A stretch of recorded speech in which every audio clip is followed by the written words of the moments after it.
It literally looks like a nuke went off. We are witnessing the costliest fire disaster in U.S. history by a very wide margin. And to be clear, this article that I'm about to discuss with you only focuses on the insured costs. This doesn't go anywhere near the actual long-term costs to the people, to the businesses, to the state, to the county, the city, and the nation. Those numbers, which will never fully be known, are going to be absolutely tremendous, beyond what any of us know. This is why I said earlier, I believe I said it, that this is not just going to affect Los Angeles. It's not just going to affect California. This is going to affect the entire nation. It's going to have a detrimental effect economically as well as morally. I mean, our morale, I shouldn't say morally, our morale will be hampered as a result of this, especially once we start seeing the scope of the damage. But let's get to this article by Michael Snyder over at the Economic Collapse blog. We have it cross-posted with permission over at discern.tv. Some of the images of the destruction that has taken place in the Los Angeles area are hard to believe. We are being told that approximately 75% of Pacific Palisades has been completely leveled by fires.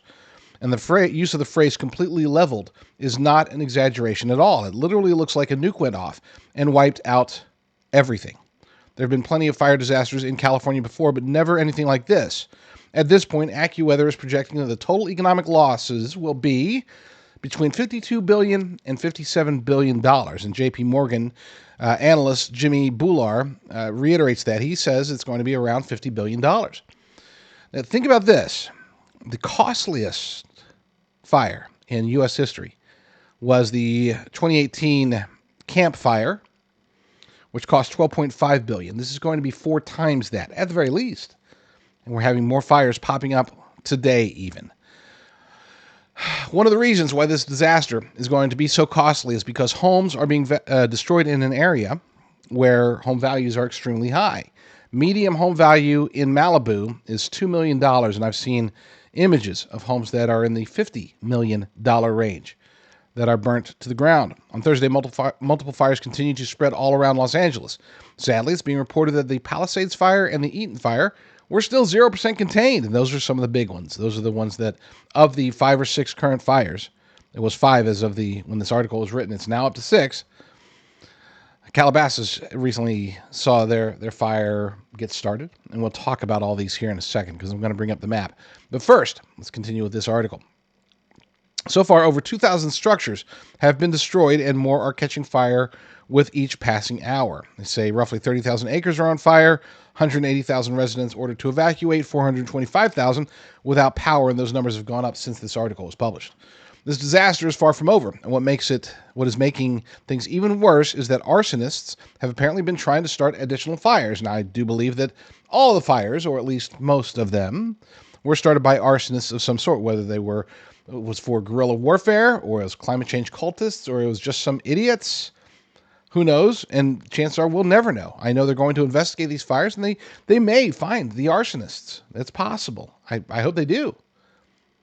I'm just not confident that they will. Why would anyone do such a thing? Have they gone completely and utterly insane?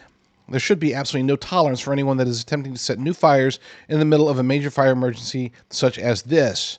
In areas where fire has already come and gone, many are discovering there's nothing left of their homes except for a pile of ash. Many of these homeowners will not be able to rebuild because they had their insurance policies canceled conveniently weeks before these fires came in. One woman that was interviewed by KABC was trying to ward off the fires with a garden hose because the home where her parents have lived for more than 70 years was no longer covered by fire insurance. Lynn Levin Guzman stood in the front yard of her 90-year-old parents' home in Los Angeles County, California, trying to protect it with a garden hose because their insurance company no longer would. And this is a quote from her.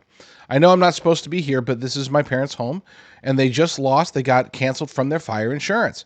They've lived in this house for 75 years, and they've had the same insurance, and these insurance people decided to cancel their fire insurance. And they wonder why people leave California. Not enough are. It needs to be more. I'm staying, but I have my reasons." Yes, there are good paying jobs in the state, and the weather's nice, but in recent years, California has been hit by historic disaster after historic disaster, not to mention the disaster of the Democrat Party, which is alive, well, and thriving, at least as much as they can thrive in this state. They are doing... I'll go ahead and cut to the chase as far as my portion. I said there are reasons that I'm staying here. Some of them are very personal reasons, medical reasons. But there's at least one reason that I'm staying here that probably wouldn't keep me if I didn't have the medical reasons. But since I'm stuck here, I'm going to go ahead and do it. I do believe there's an opportunity, finally, to make California purple, if not red. Okay? People are starting to wake up. I published an article over at thelibertydaily.com earlier today talking about how certain celebrities are starting to attack Democrats over their handling of the fire. Sarah Michelle Gellar, I think Chris Pratt said something. Obviously, we have the conservatives, such as James Woods, going after them. There are a lot of people that are starting to wake up and realize that the wokeness, the DEI, the attempts to put whatever little fish as of the utmost importance to the point of destroying the city of Los Angeles over it. Yeah, people are starting to get fed up. So I do believe there's a chance, not a good chance, but maybe the chances are going to get better in the future. But right now, I do believe there's a chance that we could wake up enough people in California to make them realize that these fires, while disastrous, even if we take out the guerrilla warfare aspect of it, if we assume that it's just bad luck, even then, this government at every level, from the state to the county to the city and even locally, this Democrat-run state is falling apart because of their policies.